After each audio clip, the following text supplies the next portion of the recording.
বুঝতে পারছেন? নির্বাচনী সমঝোতার কারণে কত কি করে আল্লাহ জানে। হ্যাঁ, এখন আমি যদি ওগুলোর মধ্যে মত দিতে যাই, আপনি আপনার সাবজেক্টের বাইরে কেন কথা বলেন? আচ্ছা, আমি আমার সাবজেক্টের বাইরে কথা বলবো না, এটা ঠিক আছে, কিন্তু সাবজেক্টের ভিতরে তো কথা বলতে পারবো নাকি? তো সাবজেক্টের ভিতরের কথা হলো এই ভোটের জন্য বা দুনিয়ার অন্য কোনো মতলবে, বা আপনি যদি ভোটকে একবারই দিনের উদ্দেশ্যেই করেন, সে আপনার বিষয়, আপনি বুঝেন, যে কারণেই করেন দুনিয়ার কোনো মতলবে, ভোট বা ভোট ছাড়া অন্য কোনো মতলব, দুনিয়ার কোনো মতলবে আকীদা নষ্ট করবেন না, আহলে সুন্নাত ওয়াল জামাতের মাসলাক থেকে সরবেন না, খবরদার। কাকে বলে আহলে সুন্নাত ওয়াল জামাত? আহলে সুন্নাত ওয়াল জামাত এক নম্বর ইসলামী আকীদা, ইসলামী পরিভাষা, ইসলামী বিধান, এগুলোর ব্যাখ্যা বিশ্লেষণ সাহাবায়ে কেরাম তাবিঈনের মতো করে যারা করে তারা আহলে সুন্নাত। দুই, আহলে সুন্নাত ওয়াল জামাত কোন নবী রাসূলের সমালোচনা করে না। তিন, আহলে সুন্নাত ওয়াল জামাত কোন সাহাবীর সমালোচনা করে না, আহলে বাইতের কোন ইমামের সমালোচনা করে না। আহলে সুন্নাত ওয়াল জামাত কোন ইমাম, মাযহাবের ইমাম, হাদিসের ইমাম, তাফসীরের ইমাম, আকীদার ইমাম, কোন ইমামের সমালোচনা করে না। আবু মনসুর মাতুরিদির সমালোচনা করছে কাও, আবুল হাসান আশারীর সমালোচনা করছে কাও, আপনি দূরে থাকেন, বুঝবেন যে সমস্যা আছে, বুঝবেন সমস্যা আছে। আশায়রা, মাতুরিদিয়া বিভিন্ন নামে সমালোচনা করে আকীদার ইমামদের, হুঁশিয়ার থাকবেন। হাদিসের ইমামদের সমালোচনা করছে, হুঁশিয়ার থাকেন।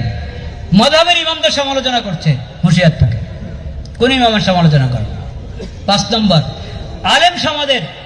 আলেম সমাজকে অবজ্ঞা করে না আহলে সুন্নাত ওয়াল জামাত।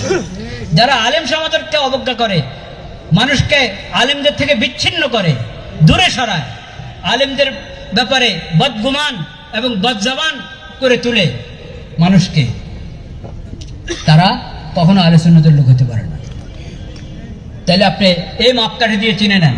5টা কথা বললাম, ইসলামের আকীদা, ইসলামের পরিভাষা, ইসলামের বিধানগুলো, এগুলোর ব্যাখ্যা বিশ্লেষণ সাহাবা তাবিঈনের মতো করে এর বাইরে জানা, এরা আহলে সুন্নাত ওয়াল জামাত। 1 নম্বর আলামত, বরং এটা হাকিকত আহলে সুন্নাত ওয়াল জামাতের।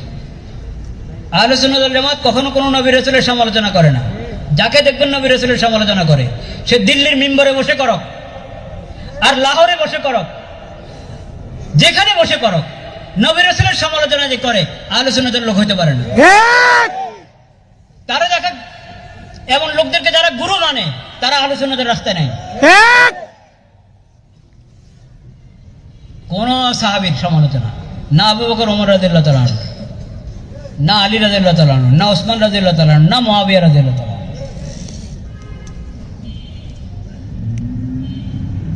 না হাসান রাদিয়াল্লাহু তাআলা আনহু, না হুসাইন রাদিয়াল্লাহু তাআলা আনহু। কোন সাহাবীর সমালোচনা আহলে সুন্নাত করে না। যে কোন সাহাবীর সমালোচনা করবে, হযরত মুআবিয়া রাদিয়াল্লাহু তাআলা আনহুর সমালোচনা করো, যারই সমালোচনা করো, কোন সাহাবী যে করবে কোন সাহাবীর সমালোচনা, সে আহলে সুন্নাতের লোক না।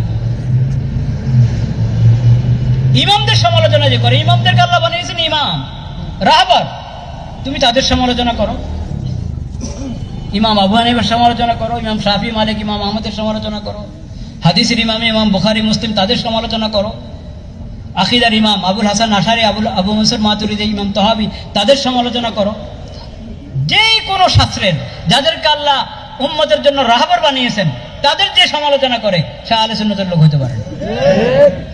আলেম সমাজ হলেন ওরাসাতুল আম্বিয়া, তারাই যোগ যোগে ইসলামের সঠিক শিক্ষাকে ধারণ করে রেখেছে।